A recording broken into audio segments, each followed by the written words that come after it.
Assalamualaikum dan salam sejahtera.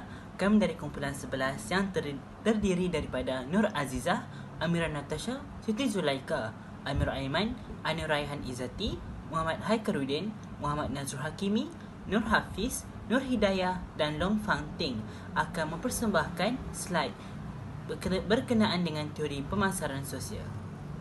Definisi teori pemasaran sosial. Pemasaran sosial menggunakan prinsip-prinsip dan teknik pemasaran untuk mempengaruhi audiens sasaran agar secara sukarela menerima, menolak, memodifikasi atau mengabaikan perilaku tertentu untuk manfaat individu, kelompok atau masyarakat secara keseluruhan. Selain itu, menurut Nancy R. Lee, Michael L. Rothschild and Bill Smith dalam buku Social Marketing Influencing Behavior for Good 2011, pemasaran sosial adalah proses yang menggunakan prinsip-prinsip pemasaran dan teknik untuk mempengaruhi perilaku khalayak sasaran yang akan menguntungkan masyarakat serta individu. Seterusnya, pemasaran sosial sering juga disebutkan dengan kempen sosial kerana dalam pelaksanaannya menggunakan strategi kempen. Kempen yang dilakukan adalah cara-cara atau produk sosial untuk mengatasi masalah sosial yang ada di dalam masyarakat.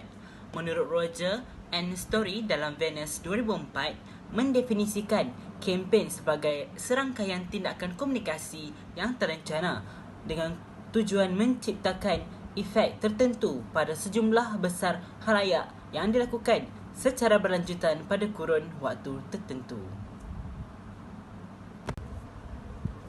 Seterusnya kita akan melihat pada pendekatan yang digunakan dalam teori pemasaran sosial, iaitu reka bentuk penyelidikan.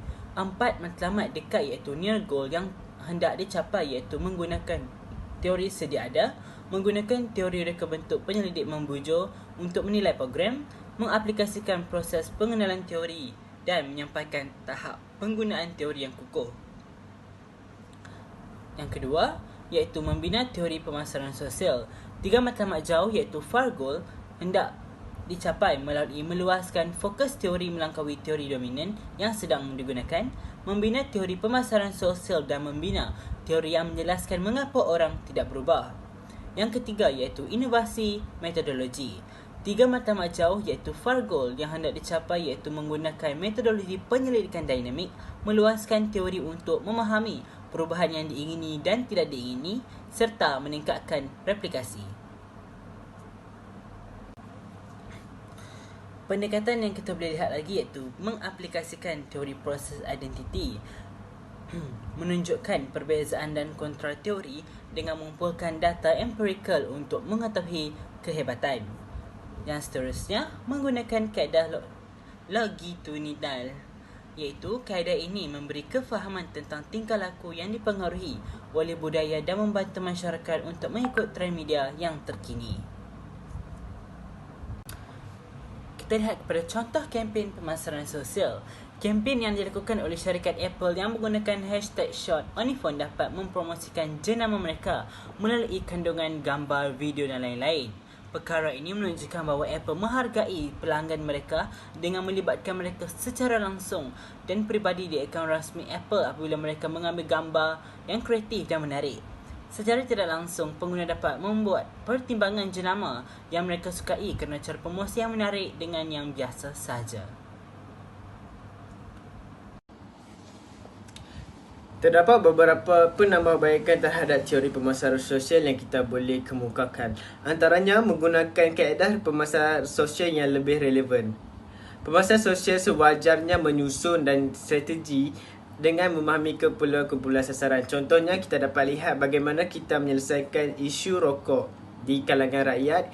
Kita menggunakan kaedah poster dengan menekankan bahawa penggunaan rokok dan juga penggunaan bahan tembakau adalah berbahaya terhadap masyarakat melalui kesihatan seperti meletakkan gambar kanser dan juga kanser pada kotak rokok, bungkusan rokok. Seterusnya, memaparkan fokus utama kepada mesej pemasaran. Pemasaran sosial digalakkan untuk membuat analisis dan cuba menyampaikan dengan mesej yang lebih jelas.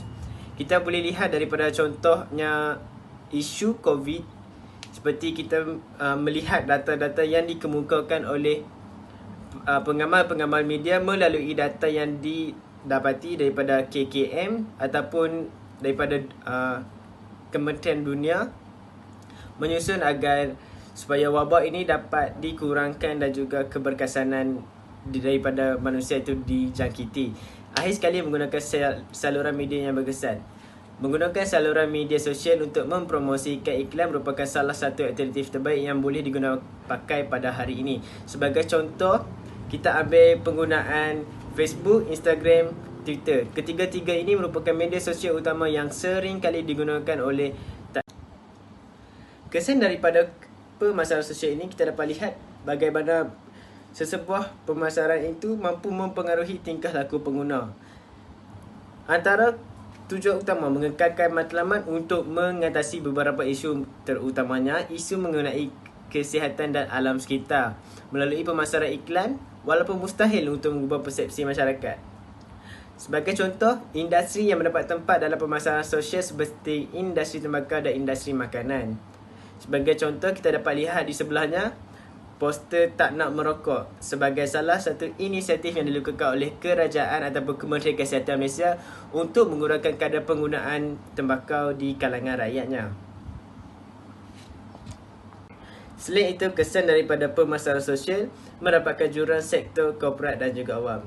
Cadangan untuk menghapuskan penggunaan tembakau ini sepenuhnya dikemukakan di Australia di Portland pada tahun 2003. Buat pertama kalinya, perjanjian perdagangan antarabangsa Konvensyen Rangka Kerja Kawalan Tembakau telah dikeluarkan oleh WHO pada tahun 2003. Telah disahkan untuk menghadkan aktiviti pemasaran tembakau atas alasan kesihatan awam.